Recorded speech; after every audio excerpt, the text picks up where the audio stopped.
first thing, absolutely horrifyingly, because I've been thinking about avatars and personification. I've been taking a deep dive into some of the stuff that's available to teachers at the moment, and this one is marketed directly to kind of teachers. It's something you can use in Google Meets.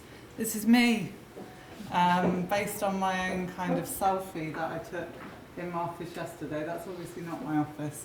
So throughout the talk, a few different dodgy avatars are going to appear at different times, and we can make up our own minds about those. So anyway, we'll say goodbye to this friend for now. I'll go to my slides. Yeah, so yes, another avatar. I've probably got my hard drive's too full of these now. But the title of today's workshop is Personification and Representation in Virtual Spaces. My name's Coral Manton. I'm subject leader in creative computing at Bath University. We have 4 undergraduate courses: computing, cybersecurity, creative computing and games development, and 2 master's degrees in creative computing and cyber. We're a growing subject. Believe it or not, when I started 3.5 years ago, we only had 1 undergraduate degree, so which was in creative computing, so we've grown really quickly. My main kind of subject of interest is particularly in games. I'm the course leader for our games development course, and I'm also really interested in immersive spaces, but generally as a maker, rather than, I have to admit, I'm not somebody who inhabits VR chat or ArtSpace or anything like that. I, on the whole, in the past have found those spaces quite awkward, but through kind of being a part of this project a little bit, I have started doing some experimentation with our students, which I'm starting to find quite interesting and think about the possibilities. I think I was probably asked to get involved in this particular workshop through a project that I co-founded in 2018 now with my collaborator on many things, Birgitta Arger. And the project is called Women Reclaiming AI. And what we were really interested in was voice assistants, chatbots, generally gendered as women, generally made by predominantly male teams in particular geographic spaces in the world. And often, I don't know if you remember when applications like Siri or the Google Home or Cortana or any other of these kinds of Alexa, any of these kind of chatbots came out, initially they sounded kind of like 1950s secretaries. There was a lot of publications. The UN did a publication called I'd Blush If I Could, which was the response that Siri particularly gave to the provocation, Siri, you're a slut. Siri said, well, I'll blush if I could. So there's a lot of work happening around this stuff at the time. And myself and Bea were really into participatory design particularly, so how can we get lots of people involved in conversations around technology, but also designing technologies.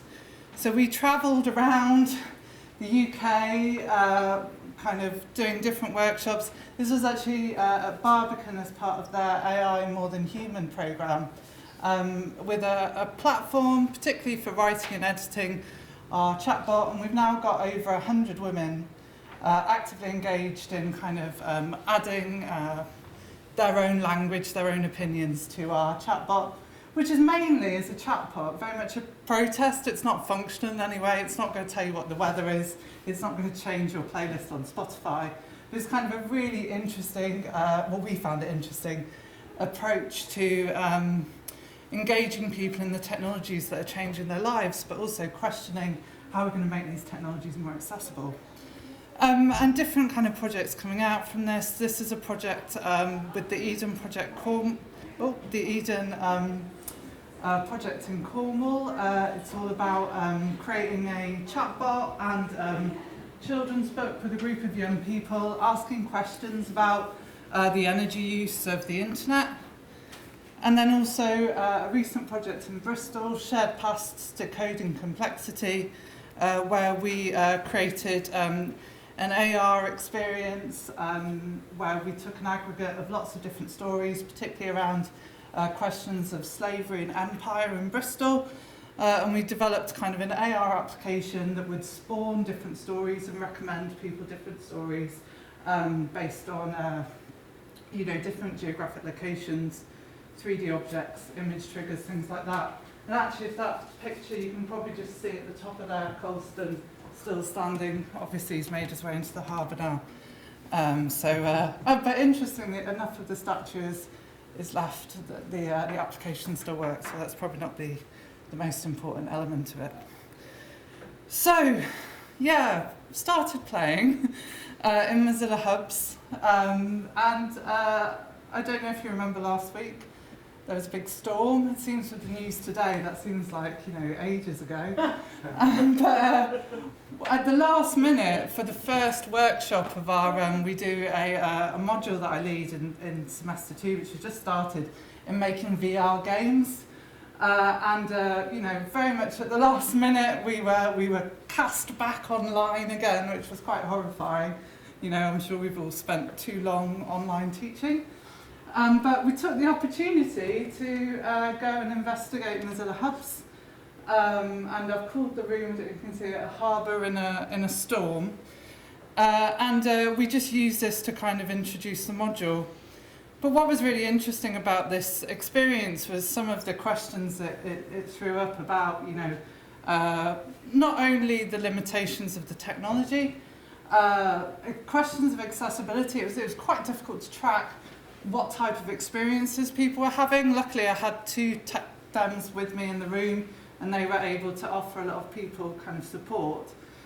Although I must say, it's got some brilliant things. Normally in an online space, if you have to go to a breakout room, you're kind of sucked into the vortex and spat out somewhere else. Whereas this was quite nice because we could kind of walk off and have quiet conversations in different corners, which was fantastic. But for the workshop today, really thinking about how we represent ourselves online, within Mozilla Hubs, we were quite limited. We had no notice. I was a spaceman, a rainbow spaceman, and my head kind of shrank and grew as I talked. Jay was like a crocodile, and at one point he was a fox with a moving mouth that was quite cute. And the students kind of, chose just whatever avatars were available. So you can see we've got tigers, pandas, a dancing man, Santa, lots of different things. But it really led me to think about, if we are going to use these types of spaces within teaching, what types of things do we need to think about? And not just think about in terms of the way that we set them up, but also the way that we prepare our students. Particularly as we're entering a space that, especially for game students, they're really used to. And the students commented that they really enjoyed talking to me in the way that they might talk to you with their online friends. But there are certain expectations because we're in a university, we're in an educational establishment. This isn't necessarily escapism. So how do I, as an educator, kind of prepare them for joining these spaces? And that's one of the things that I really want to talk to you about today. So that's where we were. One thing that I found quite interesting about it as well is, you might notice I gesticulate a lot. I'm a waver. So as soon as I wanted to start explaining anything, I turned my webcam on, which I found quite interesting. That's me. I was explaining spatial sound. I don't actually know where I was fiddling with pens and a cup. I can't remember now, but I think it was the thing that was to hand at the time. So all of this, really led me into this workshop, and it was actually really helpful that we did this. So I'm going to try and go through this reasonably quickly so that you guys can spend lots of time talking and thinking about your own issues and your own issues in the spaces in which you work. But one thing I wanted to point out was this isn't particularly new. When I started thinking about the workshop, I went into a big deep dive about the history of avatars and our own kind of attempting to represent ourselves online. And it's vast, and we wouldn't have time, and you'd probably all fall asleep But I think with this slide, this is the Mii's. I don't know if anyone had a Mii from Nintendo, first launched on the Wii, but used in their different platforms. And you could design your own kind of character. So this designing of our own representations in game spaces is absolutely nothing new. What is interesting about it, though, is research does show that we tend to choose representations of ourselves that look like us, but within the limitations of the software of the platforms available, which I find quite interesting. So if you have glasses, you'll generally choose an avatar with glasses. You'll generally choose an avatar of your own gender as well, which I thought was really interesting. That we're, as much as we want to be creative in these spaces, on the whole, we generally go for something that does represent ourselves. So yeah, the future, I'm sure we've all heard about the metaverse. What is it? This place where we're all going to work, meet, and that kind of thing. But what I find kind of really interesting when looking at these images is thinking about how companies like Facebook/Meta are defining kind of, what these spaces are going to look like and what we're going to look like in them. You can see in this image Mark Zuckerberg, a man of, I don't actually know how old he is, late 30s, maybe 40s, very pale, bags under his eyes, and then this quite kind of Disney-fied version of him, and you'll see this quite a lot in the avatars that you see, and I find it fascinating that everyone in, their own VR spaces is all like, hey, yeah, I'm in a VR space. Which is something when I access a VR space, I'm generally immediately going, confusion, frustration. So it's fascinating kind of how they're projecting it. But this is really setting kind of not just the technology that we're working in, the infrastructure of the technology that we're working in, but also ideologies about the spaces that we access. And interestingly, around kind of inclusion, when Facebook have been, or Meta, whatever you want to call them, they've been prompted about these sorts of issues. They've released different avatars that are meant to be inclusive. But on the whole, whether this chap in a wheelchair really speaks to the experience of, other wheelchair users, I was looking for a woman who was slightly overweight and looking quite tired.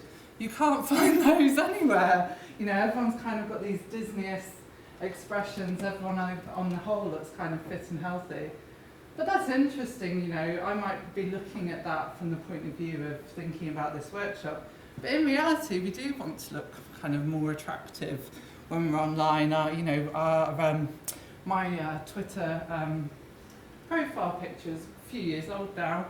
But I had that done by a photographer, and there's reasons why we choose to do that sort of thing. So it's absolutely right that we kind of try and look, a bit better online. But do we need to kind of fit into these sort of Disney categories and kind of aspire to be these kinds of rosy-cheeked, really plucky individuals?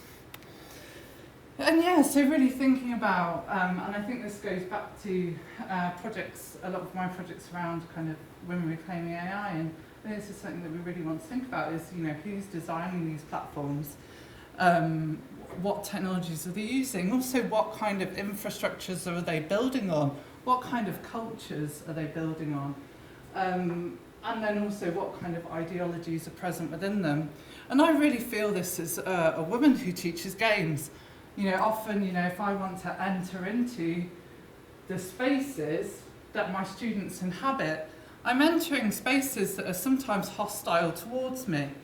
There's lots of research and evidence of the types of hostilities that there are to particularly women, but also people of colour, people from queer spaces, disabled people, in online spaces, in game spaces. There's a really interesting study by Amnesty International called Toxic Twitter, where you can kind of see prominent women, just how much online abuse that they get, but also then when you have women of colour, they particularly look to Diane Abbott, just how much online abuse there is. So we can't really expect that when we're entering these spaces, you know, that it's a fair experience for everyone and that everyone's entering it with the same kind of vigour and expectation as everybody else. But saying that, there's lots of wonderful things that happen in online spaces. I don't know if you kind of followed through the pandemic just the really interesting stuff that was happening in Animal Crossing, you know, from Black Lives Matter protests to protests around the situation in Hong Kong. And even Peter got in there and protested against a fish museum, which was bizarre on World Museum Day. So just the fact that people are engaging in really interesting conversations, people are really interested in creating fair and equitable spaces, but they're operating within kind of infrastructures that have their own limitations, and we need to understand that.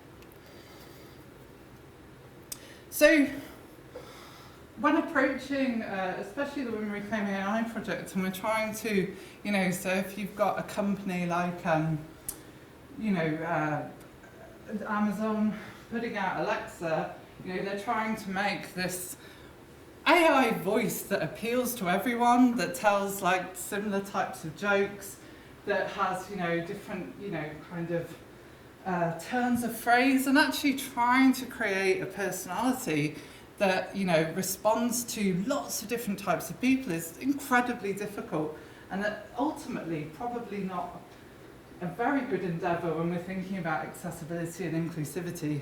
So one of the conclusions that we came to is, you know, do we really need AI personalities that that we should form relationships with, that are funny? Can't we just have voice interfaces that do the job that we're asking them to do, not to have a chat, not to make a joke? And I was thinking about this in terms of our avatars, you know, if we're kind of limited to creating these kind of Disneyfied pictures of ourselves, or, you know, whether we can make something that's using photogrammetry, but we look so uncanny valley that nobody wants to look at each other, or, you know, whatever the limitation of the platform is. What if we, you know, really abstracted that and went somewhere very different? And I was thinking, this is a project that I'm currently working on, also with Jay Ponte, Sam Sturtevant, and Dave Webble from Creative Computing.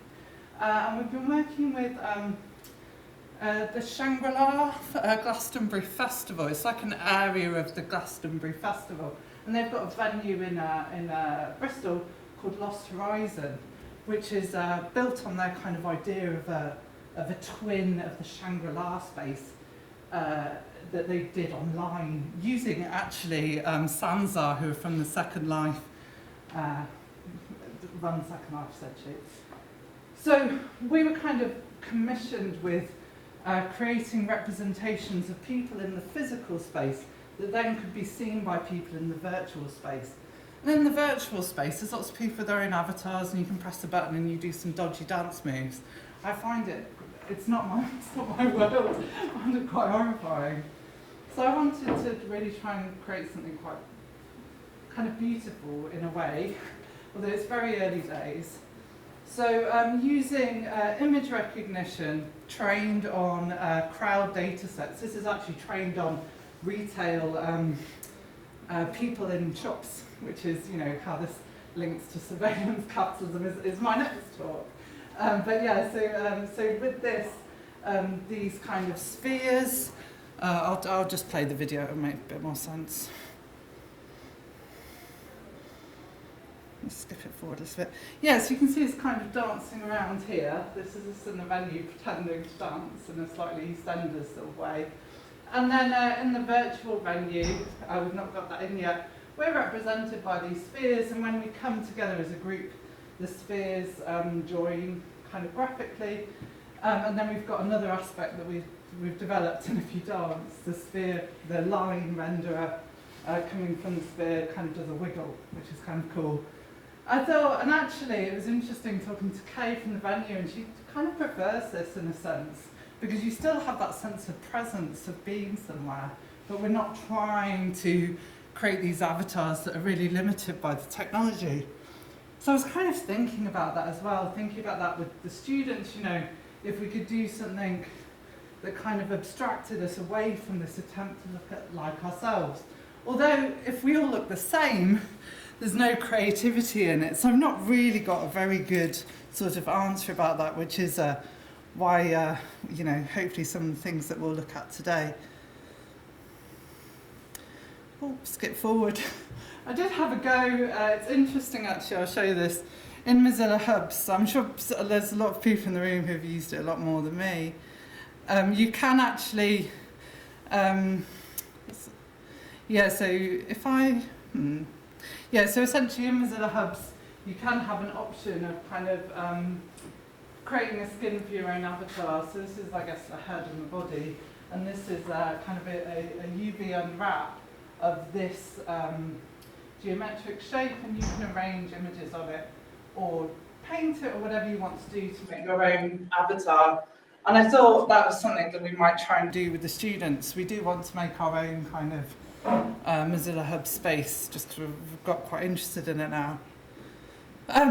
So I thought I'd whack my face on it, because it just seems to be something I just started doing at the moment.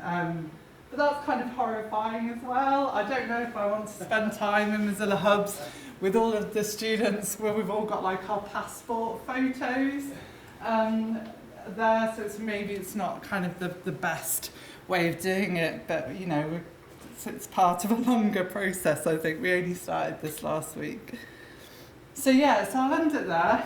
Although this is actually my Ready Player Me avatar, if anyone wants to. Apparently that works with Mozilla Hubs, and I was highly sceptical. And then, yeah, because it links to all of these different apps.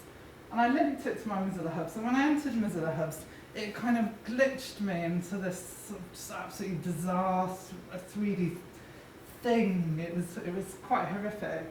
And I tried it a few different times, and I was on really fast Wi-Fi, and it just didn't work. So unless I'm missing something, I think, you know, I can't imagine getting 24 people with that, you know, quality of a 3D model in Mozilla Hubs. But I suppose it's the direction that we're all heading in.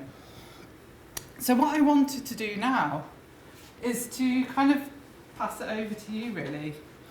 And for you, as potential users of online spaces, as makers of online spaces, and also people who might want to teach within them, to really think about how you want to be represented in those spaces, how you want people, your community to be represented in those spaces.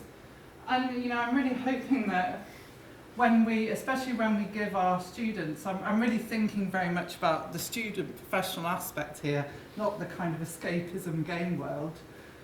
But when we're thinking about, you know, when we give our students access to these spaces, what things do we want them to consider in advance?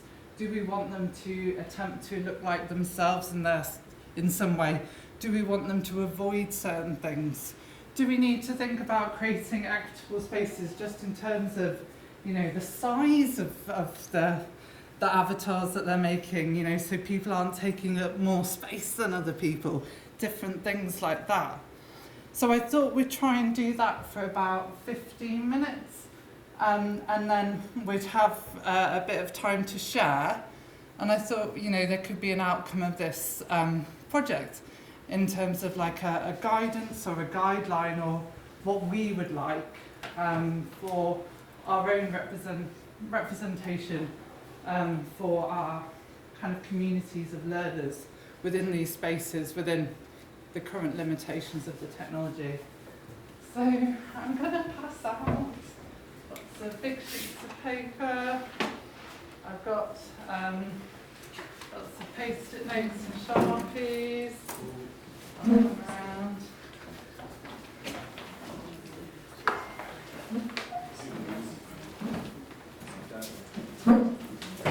Does that make sense?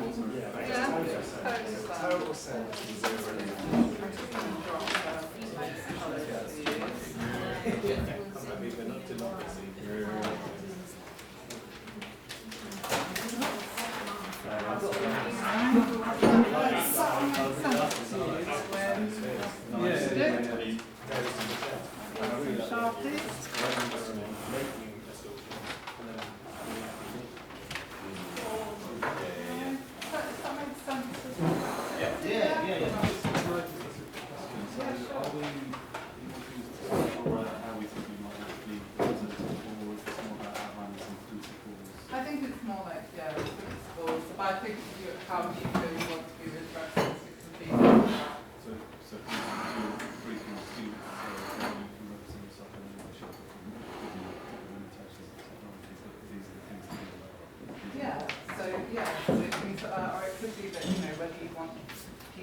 sort of avoid, you know, trying to allow themselves to be more creative, or whether that's something that's important to you, you know.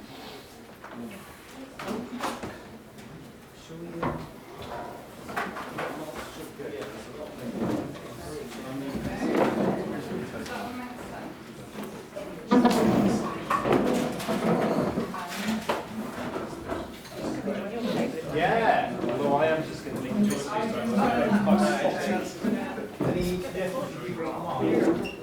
yeah.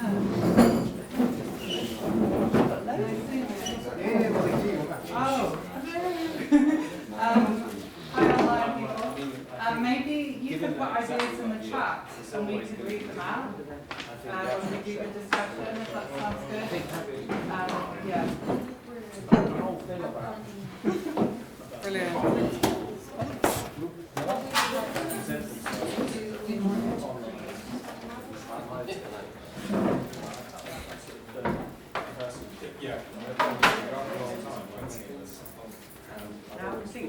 I've never seen somebody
It's interesting, I was chatting to Jay downstairs actually about the idea of kind of approaching technology as infrastructure and thinking about the boundary cases. So, you know, just the fact that, you know, most avatars the same or like, you know, they just might, as much as like they just want a wheelchair and things like that, or, you know, but and also I was thinking with the students, you know, one of them did come in as like visually like a comic character. I would sort of feel in a way that I haven't really prepared them for the fact that I'm flipping what they regard as being kind of a game space into an education space and the expectations of that. Do you find that, do your students behave differently? Yeah, they went mad about gifts, I mean, but I haven't shown that bit, so it got pretty lawless. Because that was my first we had a cotton ball drawn on the wall. Especially because they would hide.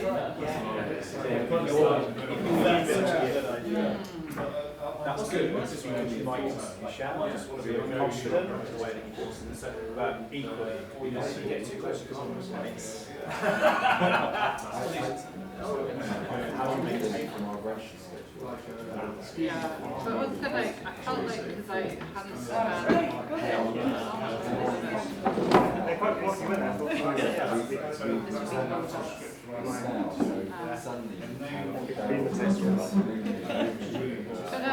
I think it was kind of nice that they used, for me, that they like used, I did set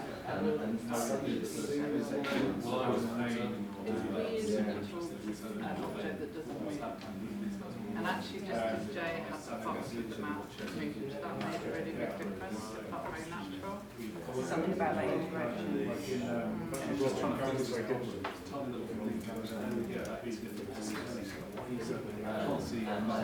Yeah, the fox is very multi-practical. I think the Robin in some ways felt a bit incongruous because again they all start at the same height. It was almost like a so yeah, it almost have like different proportions, which is interesting, just how far you are off the floor, just little little things Yeah. like that. So The thing that I so found really then from that convincing was point, the then sound, you fix essential because access, so people we've all then got just our own access kind of, the everyone in the space in their own voice which they speak it. So if I now turned my back on you and you carried on talking, it would make the teaching, so I could hear people talking over there, and it's So and out of that, no, it's very much based on the direction which you're moving. And that was not like being in you never feel like you're in a space where you want to feel very aware of everything. It seems like democracy or Whereas the next one was less scale,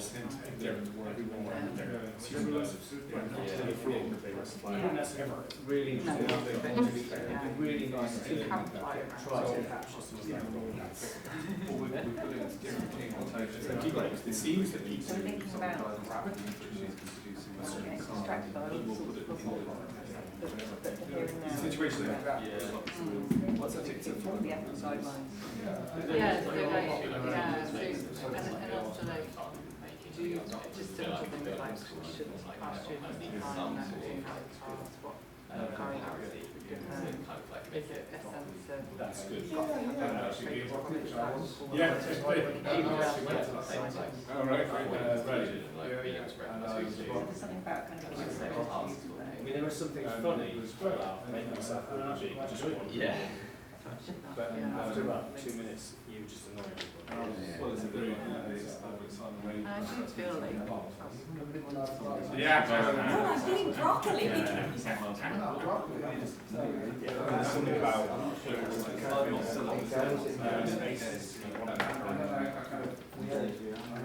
When we first built a collaborative programs could go on sound project, it was live rendering.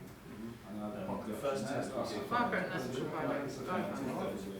And I was with all the students all in the space. And it was quite good. And the first thing they all did was make 3D graphics with text on them.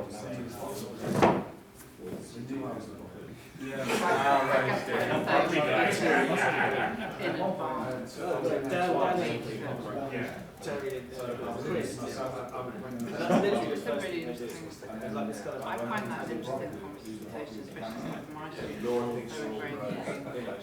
It's like, Not about the immersive, both film and gaze, how much idea well, it's a bit like classic examples collaborating. I find that like on Teams and things, just like mentioning the name labels. yeah, she almost makes them in there. Profile or something. Exactly. I just remember Like, and if they haven't done that and you're just left with a sea of initials, it's the computer, can we not? I've got a story about it. No, I just said the one that always called me Like was visual keenness, collaborating. like how design has gotten No, more streamlined, like just take control of the slide. Take control of the slide, and you'll be in full flow, and then suddenly it's like, and I don't know what your name is because I just have and you just, 5 different before you figure it out, DX or change something. it, and you have to go through that about 18 months. And that's probably one of the first things. The story I was always told, a few years before that, Social. one of the students who was anonymous collaborative It's okay to be anonymous. when in his first year he did his first project. I think on occasions, Everybody draw the same wall, same round. You see everyone draw, and this was 2012. And we've just done Or especially in like a teaching space, and it's like, I need them not to be anonymous because otherwise I'm like, I don't know if you're passing or not. So this was his marks. Yeah. He's got one more, it's super idealistic. there's something really important. I'm coming back to this real name that kind of really, really, And he was like, it's just different. and it's, as you're saying, You see the word So I think you have to engage in space and there's a learning space, you know. And I think really what you're saying is that it's a rules-based thing, you know, in the morning, because it's an educational space. the first presentation. And he spent the entire night.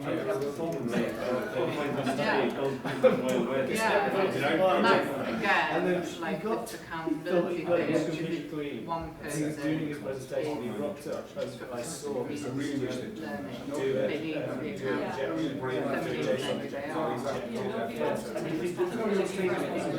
up to you. That's what we're getting paid for. Okay, everybody, everyone just close their eyes. Poor guy. What's like fun or bad in the decision? Camera on or camera off? Yeah, the games all the time. And it's very lavish. Instead of just all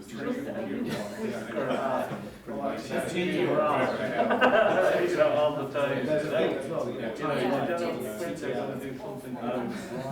You know, and certainly in an educational space, that's, you know, I don't know, it's Lecturer to lecturer on the same courses will have different Yeah, so setups. it's basically the way that you represent yourself. Am I on Tuesday? Am I on board? Am I I'm kind of like, what's going on? And then like one teacher, I'm on team. And that will be like like a that kind of This is a serious thing. And it's like, like a community. yes, the choice is nice to have, but equally, And I think there's loads of work that we do all the time that means that our communities are a bit confusion. go out It's, I've got so much choice that I can't make a choice. So it's not too open, and it would have been like really handy. Like I think, yeah, the thing about it's like rules that, yeah, the Monday answer through the one I'm most familiar with, and then all the students are equal to one another. Whatever the teacher said at the time, but it's. Well, I think, Yeah. We have two systems, and that's what the national production, it's actually still Yeah. so we got Blackboard, which was rubbish until the teams got introduced, and then Blackboard really upped their game. Do you know what I mean? So it's like Blackboard was useless because teams was better, but now Blackboard has upped its game. And so, you know, now there's these replicating systems, just that use a confusing Yeah. they don't And know it brings back to and what you have to do as well, you know, identity. exactly the same information. Yeah. And so, teams, But then Yeah, yeah, the it's same like- information. Well, there's Like- an Where's time happen? I was thinking about like just in a way just the difference between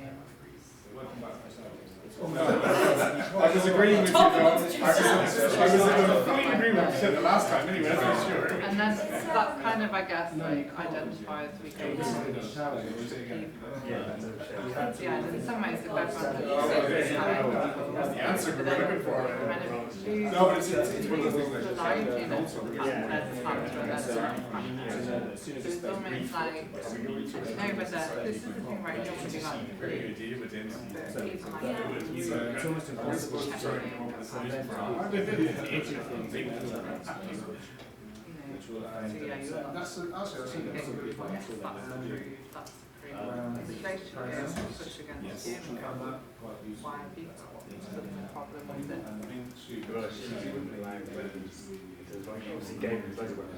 Do you know what's funny about that? The student, that object wants to bring in a sword. And we were like, okay, because Jameson talked to me about it and I sort of had that look on my face like, no, what type of sword? Yeah, is it made of foam?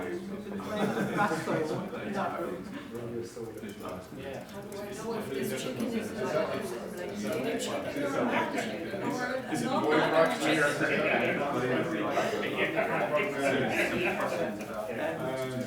So, yeah. So then, what, so then this opens up this kind of idea.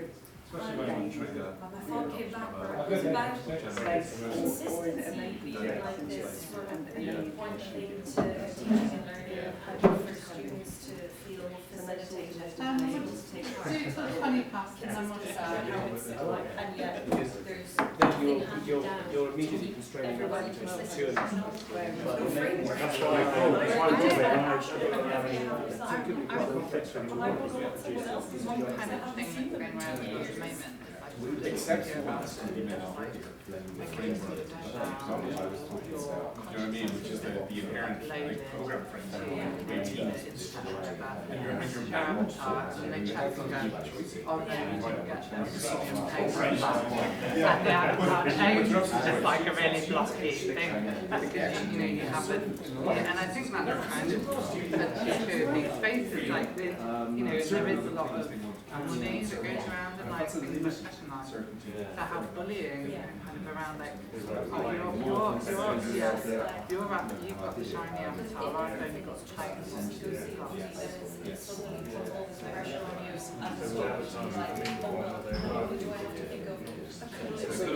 Yeah, you have, I guess you have to make it. Do you want to let them turn your faces? Yeah, I know it's kind of related. yeah, I mean, I have to say, I did so we got Yeah. This part of what you It'd be interesting as well, like how things like just how they hire up you're not in our gang. We just find it really great. that's what I was thinking, that's I find that especially Maybe that can't be avoided.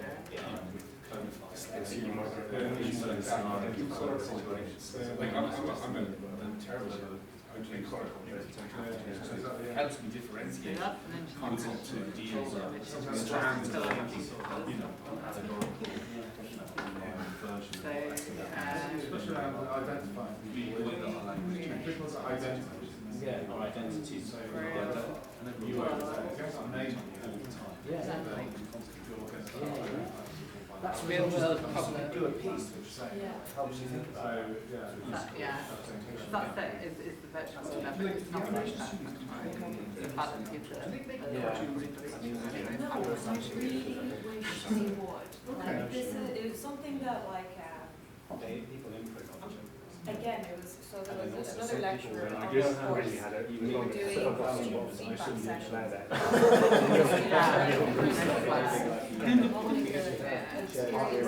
To get sorted out. Oh, come on, for the last 2 years, and I don't know who anyone is. And I'm like, understand the frustration.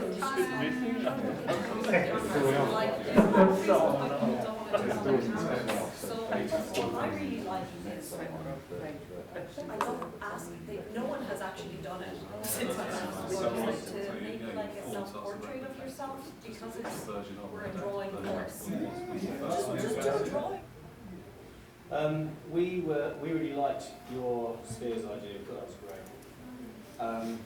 Also because why would there be any reason to assume that virtual spaces should be like anything like the real ones?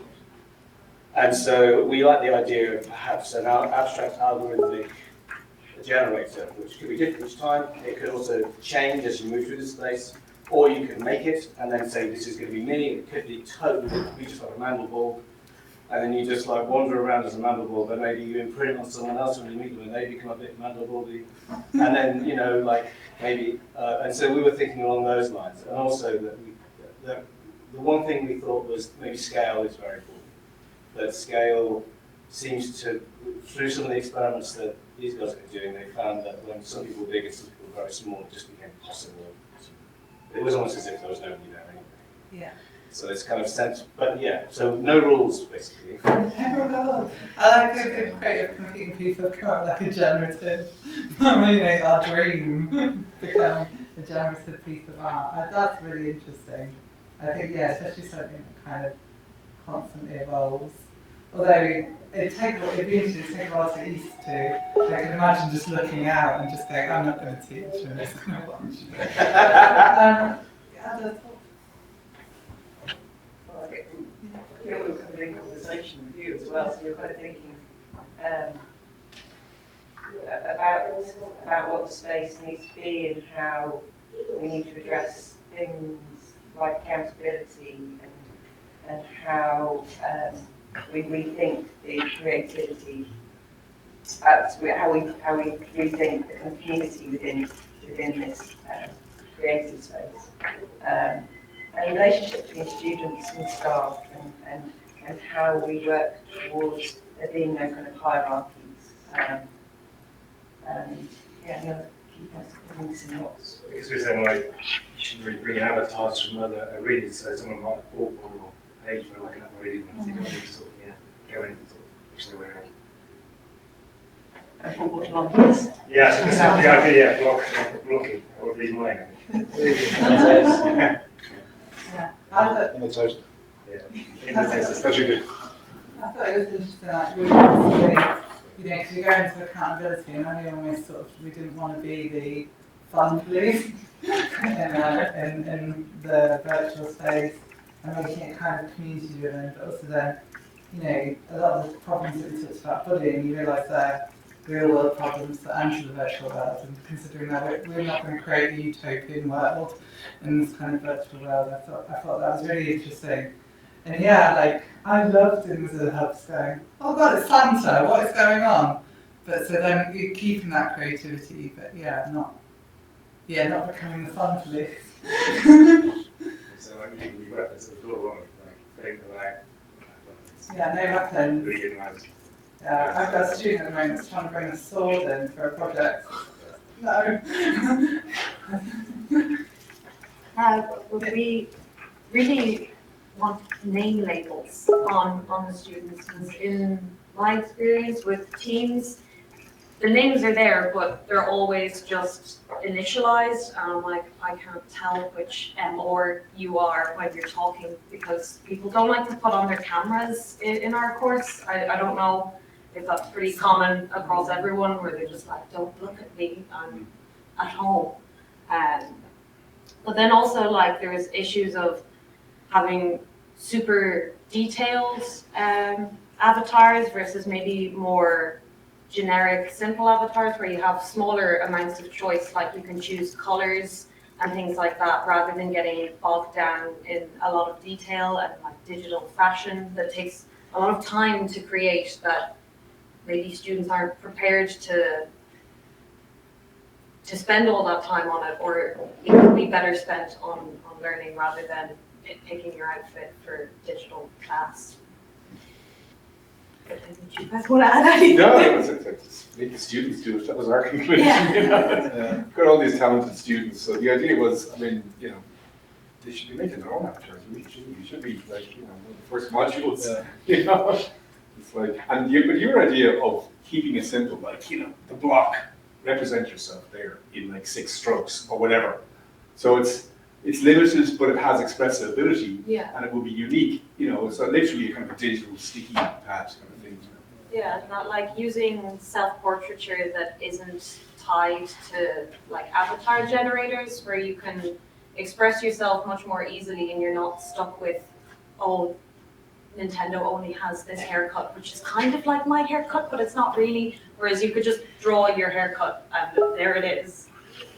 Well, I think just to add to it, around choice and also around sort of setting boundaries and parameters, it's quite important. So we talked about being anonymous in the virtual space, and you know, at times when that's actually a really good thing, like in a Samsung, or not being anonymous and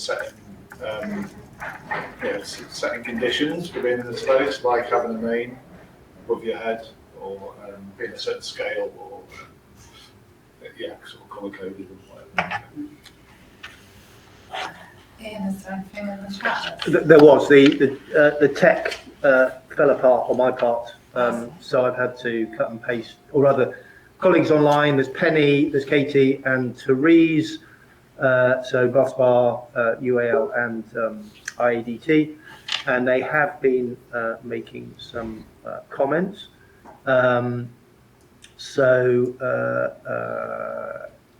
These in some ways are kind of snapshots of earlier discussions, so it may be that the context here has moved on. But Katie says it was very similar to what was being discussed with the with being creative and representing an interpersonal relationship with students that builds on the in-person.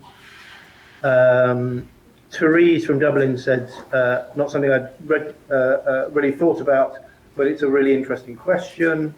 At one level, I'm thinking that one would retain an identity in the online world with students similar to the one I have in the real world, but that makes me think that maybe you lose a creative opportunity if you don't shape that up. And then talking perhaps be creative in attire, colour, movement in the space. I think retaining the identity, develop a continuous interpersonal relationship with students in person and virtually. But it's interesting to think that if you blur the boundaries of professional identity between staff and students, what that might be. Often thought too about the kind of use of memes and GIFs and the sharing of Instagram handles when talking to students. Brilliant. I thought it was great. I thought it was really interesting. Hopefully it's sort of got you all thinking a little bit about this. I just wanted to return to this Ready Player Me thing. If anyone wants to, all of this stuff is free to have a go at. But what I found interesting was just this tab at the top in their menu about NFTs. And I just thought it's interesting that people are, especially game platforms, are really starting to think about ownership over your avatars and how, people are potentially in the future going to have an individual avatar that they own and they might use in online spaces. I'm not going to get into what is the metaverse going to look like, because I'm just going to go and eat a pack of crisps and hide into my duvet. But so it's definitely worth thinking about, especially as, depending on what kind of topics that you teach, people might have particular usernames that they're known as on Discord, or different images that they use on their social media. And most students are going to have those kinds of things. So then when we bring those into the classroom, I think it's definitely worth, as in universities, really starting to think about including these kinds of topics as discussion topics, and really learning about what students' expectations are, and really trying to think about that space quite critically. Because it's happening, and there might be a point in which students do want to bring their own avatars into the classroom, and how do we feel about that, and how can we do that in a way that's collaborative and creative? So, yeah, thank you all. Thank you, Coral. Thank you.